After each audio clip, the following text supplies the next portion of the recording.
The patrol car lights flashed red and blue across the hot asphalt of Miller's grocery parking lot like warning sirens nobody could ignore.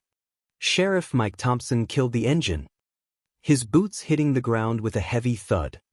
His daughter Gladys was in the middle of it again, red-faced, veins popping in her neck, screaming at a frail elderly woman who could barely hold her grocery bags. "You blocked my spot? You old bat.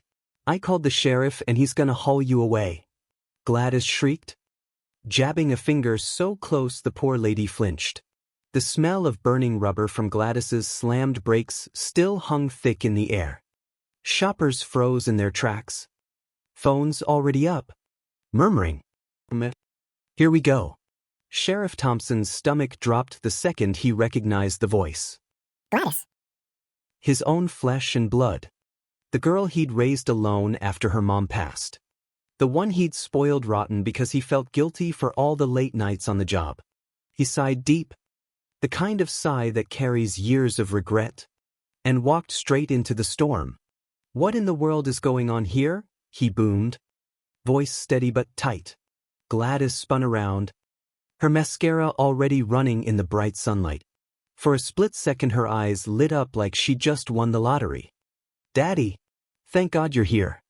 This woman almost hit my car and then she got aggressive." "Arrest her." "The elderly woman, Mrs. Ramirez."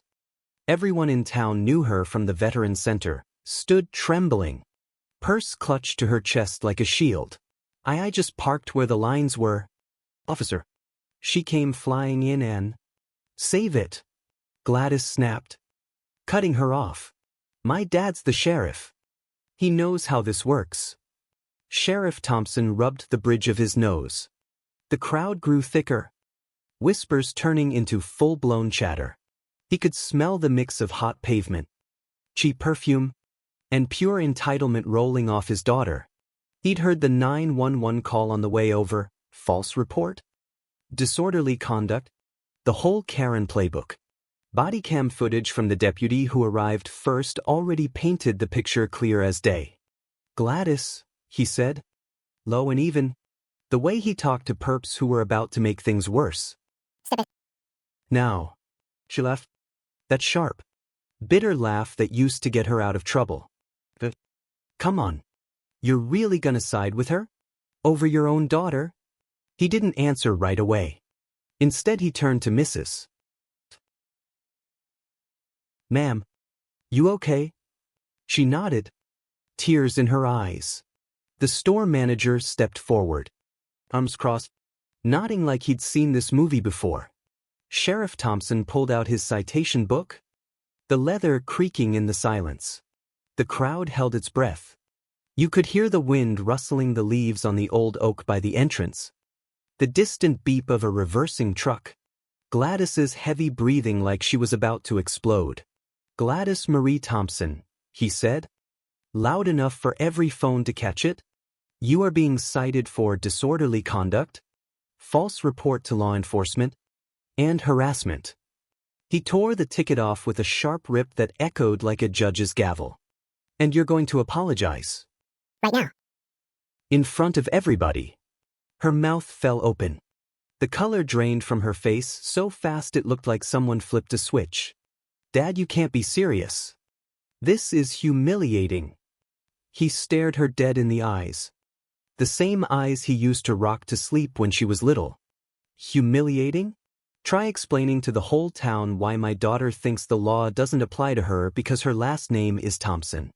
I've covered for you too many times." Gladys. The missed stop signs. The screaming at waiters. The "I know the sheriff" card. Not anymore. She stepped closer, voice cracking, tears spilling hot down her cheeks. "Please. Daddy. Everyone's watching. My friends are gonna see this online. You're ruining my life." The sheriff's jaw tightened. A long sigh escaped him, carrying the weight of every bedtime story he'd ever told her about doing the right thing. "No. Gladys. You've been ruining it yourself. Law is law. No favorites. Not even for my little girl." He handed her the ticket. She stared at it like it was poison. Mrs. touched his arm gently. Thank you, Sheriff. I didn't expect. Her voice broke with relief. The manager clapped once. About time somebody stood up.